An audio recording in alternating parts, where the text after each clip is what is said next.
Good, happy Wednesday evening. I'm Riley King, and welcome to this Wednesday evening edition of the Riley King Newscast, right here on the Riley King Network. We have a lot of news to get to this Wednesday evening, so let's begin. First up, we're going to begin with a check of your weather. What a nice, mild day it was today. Mild day with increasing clouds. With more on that, let's go to meteorologist Kevin Scriba with a full weather forecast.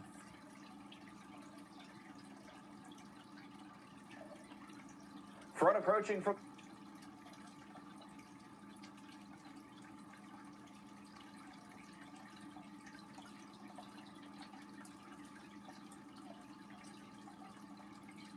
noon with a light breeze out of the southwest, but an increase in clouds to come along with it as that front eventually makes its way in.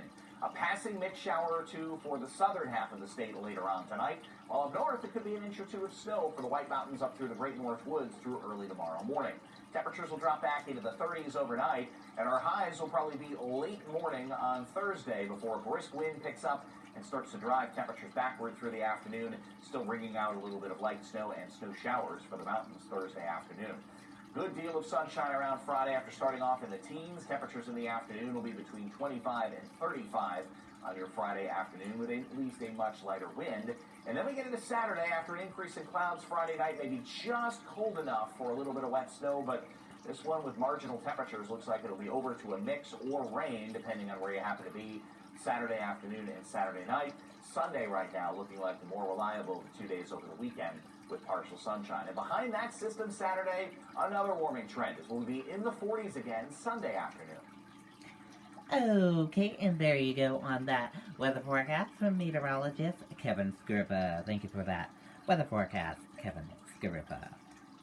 And now let's take a look at your traffic for this evening.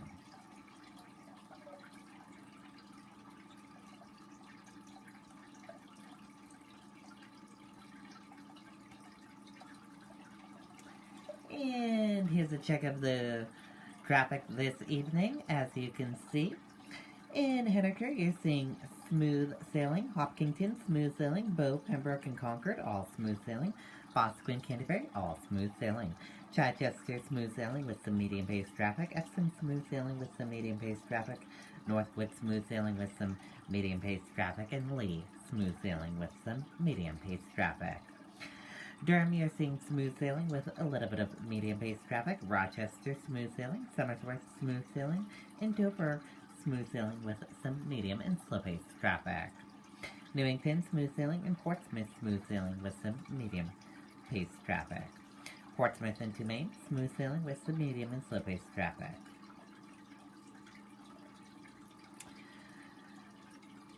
Rye, medium-paced traffic with slow going and some smooth sailing. Northampton, medium-paced traffic with some smooth sailing and slow going traffic. Hampton, smooth sailing. Seabrook, some smooth sailing with medium and slow-paced traffic into the border of Massachusetts. And we have delays of 2 minutes and delays easing on US 1 Lafayette Road northbound between US 1 Lafayette Road and Chevy Chase Road. Average speed is 15 miles per hour. And around the Manchester and Hooks area, you're seeing some smooth sailing traffic. In Bedford, you're seeing some slow and medium-paced traffic. Amherst, you're seeing smooth sailing. In Milford, medium-paced traffic. Manchester, Merrimack, Nashua, into the border of Massachusetts, smooth sailing with some medium and slow-paced traffic around Nashua. Nashua, Milford, medium and slow-paced traffic with a little bit of smooth sailing. Manchester, Derry, Londonderry, Windham, into the Salem, into the border of Massachusetts, smooth sailing with some medium and slow-paced traffic around the Windham and Salem area. And average speed is 15 miles per hour on Route 28 northbound and south end. and delays of 6 minutes, and delays increasing on Route 28 northbound between New Hampshire 28 Willow Street and New Hampshire 28 Maple Street. Average speed 10 miles per hour. Average speed of 15 miles per hour on Route 28 southbound between New Hampshire 28 Beach Street and New Hampshire 28 Willow Street. And delays of 2 minutes, and delays increasing on Route 28 northbound between New Hampshire 28 Crystal Ave and New Hampshire 28 Manchester Road. Average speed 15 miles per hour. And delays of 5 minutes, and delays increasing on Route 102 northbound between New Hampshire 102 Nashua Road and New Hampshire 102 Broadway. Average speed 15 miles per hour. And here's a live look at your traffic in Salem, New Hampshire, Route 28 at Rockingham Toyota. And quite a few cars in this direction, as you can see. And that is a look at your evening traffic this evening. And if you spot a traffic issue, be sure to share it with us right here on the Riley King Network. Now let's take a look at your New Hampshire COVID-19 numbers. And here's a look at those New Hampshire COVID-19 numbers for all of you. There are 74,258 number of people in New Hampshire tested positive for COVID-19. There are 1,157 number of deaths from COVID-19 in New Hampshire, and 103 current number of hospitalizations for COVID-19 in New Hampshire. And that is a look at your New Hampshire COVID-19 numbers.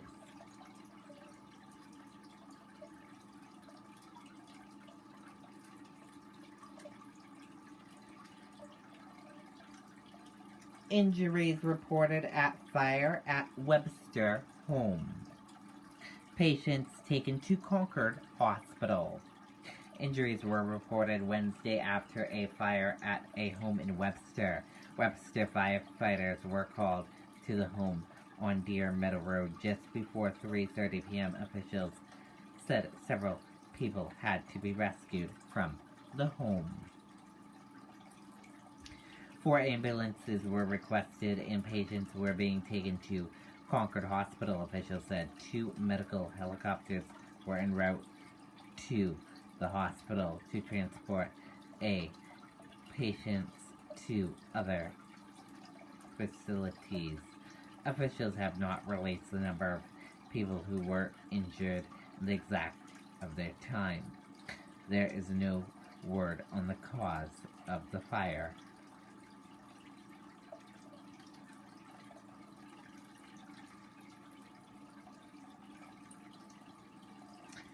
Two face charges, including negligent homicide and fatal-related death of toddler. Let's take a listen to that video from WMUR News 9. What is there not to love about Franklin Pierce? The Pierce Promise New Hampshire Scholarship Program is new at Franklin Pierce.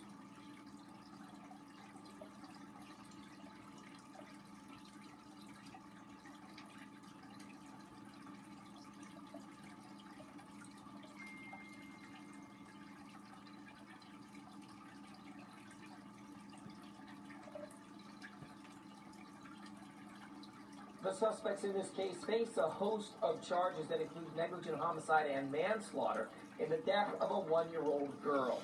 Police have arrested 32-year-old Mark Jeremia of Northfield and 29-year-old Shauna Cody of Tilton.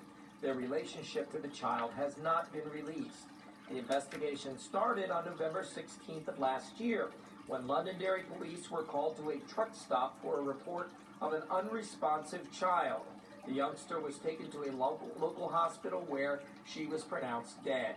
Authorities say an autopsy found that the child died of acute fentanyl intoxication.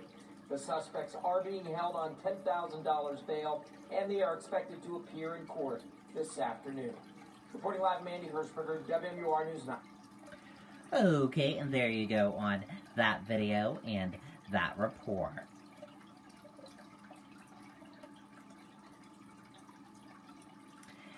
Plane flips over while landing at Hampton Airfield, officials say. Let's take a listen to that video.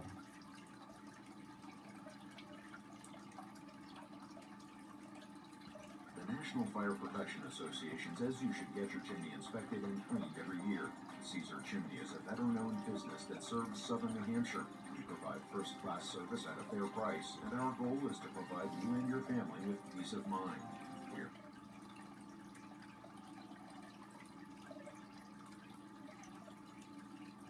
Also breaking this noon, a small plane crashed while landing in Northampton. Look at this. 2 people were on board, we're told, when this single-engine van's RV6 came in and flipped over. No one was hurt, thankfully. The FAA will investigate the cause of that crash. Okay, and there you go on that video and that report.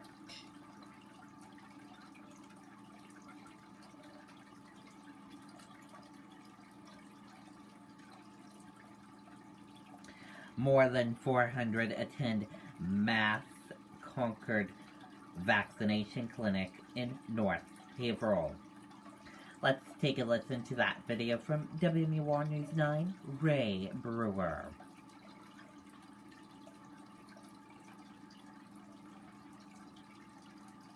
We all know the havoc climate change has wrought on our lives.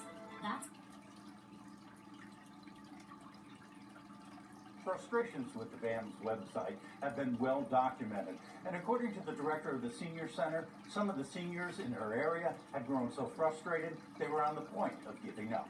So this is Grand Central, where the ladies are registering everyone that's coming through. At the Horse Meadow Senior Center in North Haverhill, the cars are lined up. Those 65 and older awaiting their COVID vaccination. The center was approached by Woodsville Ambulance a month ago and asked if they thought 150 people would be interested. That number quickly ballooned to over 400. The aim today is to vaccinate one person every minute from 9 a.m. to 5 p.m. The director of the senior center says for many people, this is a tremendous relief, as they thought they were months away from getting their shots. And she says one woman's response expressed what many are no doubt feeling. She was over the moon, ecstatic. Thank you, thank you. I've been canceled through VAMS 3 times. My appointment isn't until May. Thank you. The clinic was also made possible with the help of Cottage Hospital. People are also getting their appointments today for their second shot. They will return to the senior center at the same time they are getting their shots today. The date for that second shot will be March 24th. Ray Brewer, WMUR News 9. Okay, and there you go on that video and that report.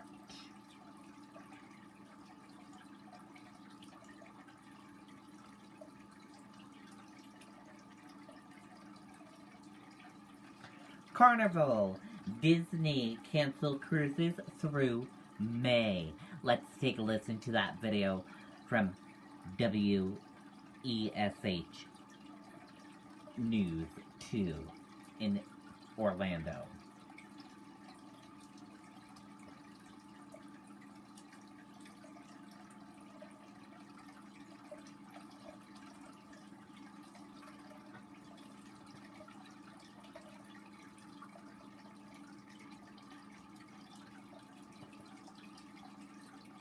Cruise ships have sat idle since March 13th, and a hoped-for October restart doesn't look possible. Hundreds of millions of dollars are going unspent, wages and salaries unearned. The cruise industry does have a long reach. From the theme parks and recreational activities, the Orlando International Airport, to everything in our Central Florida region. A passenger transportation company at Port Canaveral has laid off all but 6 of its staff of 25. The charter fish industry has dropped off. The commercial fishing industry is doing okay, but even commercial fishing interests want the cruise industry back. Seafood Atlantic is filling its counters with fresh catch, but its owner fears for the port's very survival. Without Port Canaveral, our fishing industry would be pretty much shut down. A new push by Florida's U.S. senators would set the ground rules and set up an approval process for a return of cruising during the pandemic. But port officials don't see a restart this year. On the bright side, though, they say Port Canaveral is well positioned to lead the way for a startup because it's within driving distance of a huge segment of the market. People aren't jumping on planes right now, but they're willing to take a cruise if they can drive there, and I think we're ideally suited to be one of the first to get started. At Port Canaveral, Dan Billow, West 2 News. Okay, and there you go on that video and that report. And that does it for this evening edition of the Riley King Newscast right here on the Riley King Network. Thank you for watching. Have a great rest of your Wednesday evening, and I'll see you back here tomorrow for another newscast. I'll have News Report coming up in a little bit. Good night and bye, everyone.